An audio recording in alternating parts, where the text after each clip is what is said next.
Itu hari ya, ibu sewa mobil, rental mobil, ibu punya kewajiban mengembalikan seperti waktu disewa. Kalau tidak, pemiliknya tidak tahu pun, lecet di bagian depan, lecet di bagian bawah, bannya apalah masalah, di dalamnya mungkin ada sesuatu, anak kita tumpahin minuman di karpetnya, atau apa saja masalahnya, harus dibahasakan kepada pemiliknya.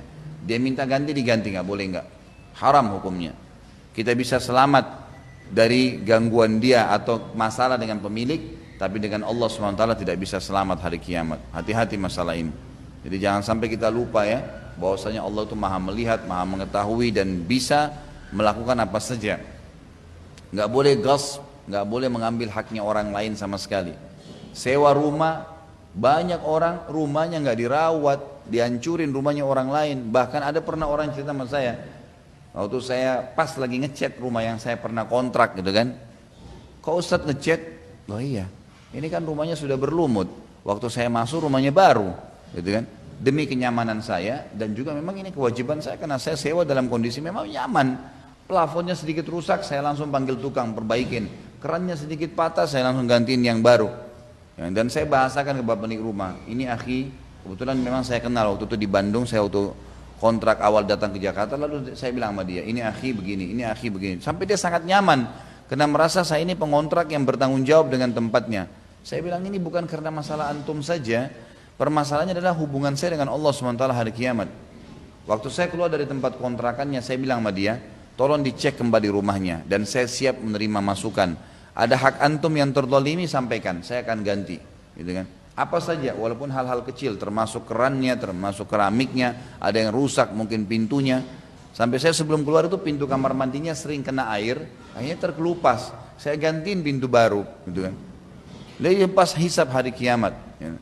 Sampai akhirnya karena dia melihat saya mengeluarkan uang, dia lihat rumahnya bahkan lebih bagus daripada rumah waktu pertama dia beli. Karena rumah baru saya langsung sewa waktu itu. Akhirnya dia bilang, biayanya berapa? Kita bagi dua aja nih. Biaya ongkos perbaikannya berapa? Maksudnya supaya saya nggak usah biayain semua. Akhirnya orang jadi berbuat baik dengan kita karena kita juga berbuat baik dengan dia, gitu kan? Yang jadi masalah kalau kita menggunakan kacamata iman, tanggung jawab hari kiamat yang berat nih. Ini yang jadi masalah nih. Bukan cuma sekedar kita selamat dari orang gitu. Ada orang subhanallah jalan nih, main jalan saja seperti hujan nih ya, hati-hati ya. Subhanallah banyak kita kadang-kadang buat kezaliman tidak sadar lewat karena buru-buru atau merasa kena di mobil, main jalan airnya kepercik ke orang. Orang itu mungkin mau ngejar kita nggak mungkin. Lalu kita menganggap sudahlah nggak bisa loh, bu hati-hati. Karena kalau dia tidak senang dengan perbuatan itu, dia tidak maafkan kita, hati-hati. Berbahaya, bisa bertemu hari kiamat. Dan ketemu hari kiamat ini nggak bisa dengan kalimat maafin saya ya, dia nggak terima lagi. Ibu utang 2 juta sama orang nggak bayar, ketemunya hari kiamat meninggal, dia masih mau terima 2 juta rupiah? Nggak ada uang rupiah di akhirat. Udah nggak mau dia, 2 juta pahala mau. Repot benar 2 juta pahala gitu kan.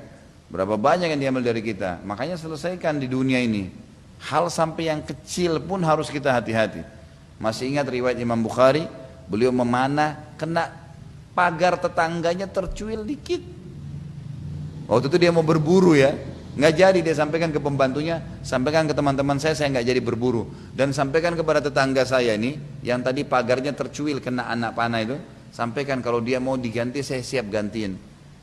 Maka pembantunya Imam Bukhari pergi ke rumah tetangganya lalu sampein, Imam Bukhari bilang pagar anda kena cuil. Ya, tetangganya bilang jangankan cuil sedikit, rumah saya rubuh nggak apa-apa. Kalau Imam Bukhari, saya maafin, gitu kan? Maka apa yang terjadi? Imam Bukhari itu dengar pembantunya bilang, katanya sudah dimaafin nggak apa-apa. Imam Bukhari sujud syukur, gitu kan? Kemudian cari orang miskin bersedekah. Ini kayak sudah selamat dari satu masalah besar. Padahal cuma pagarnya orang tercuil. Kata ulama apa menanggapi perilaku Imam Bukhari? Imam Bukhari orangnya sangat wara, artinya hati-hati. Jangan sampai secuil itu nanti akan ada musuh hari kiamat. Banyak orang bu tidak sadar menyiapkan musuh-musuh hari kiamat buat dirinya untuk apa? Nggak ada gunanya, gitu kan? Gampang deh, ya, anggap remeh orang, zalim terhadap orang lain, kasar dengan orang lain, caci maki, ghibah, fitnah. Seakan-akan nggak ada masalah dia, nggak bisa, akan ada masalah hari kiamat sama orang itu. Jadi nggak boleh ya. Makanya saya sering bahasakan juga ibu-ibu sekalian, usahakan setiap hari kita bermuhasabah. Kalau ingat ada orang yang pernah kita zalimin, jangan ditunda.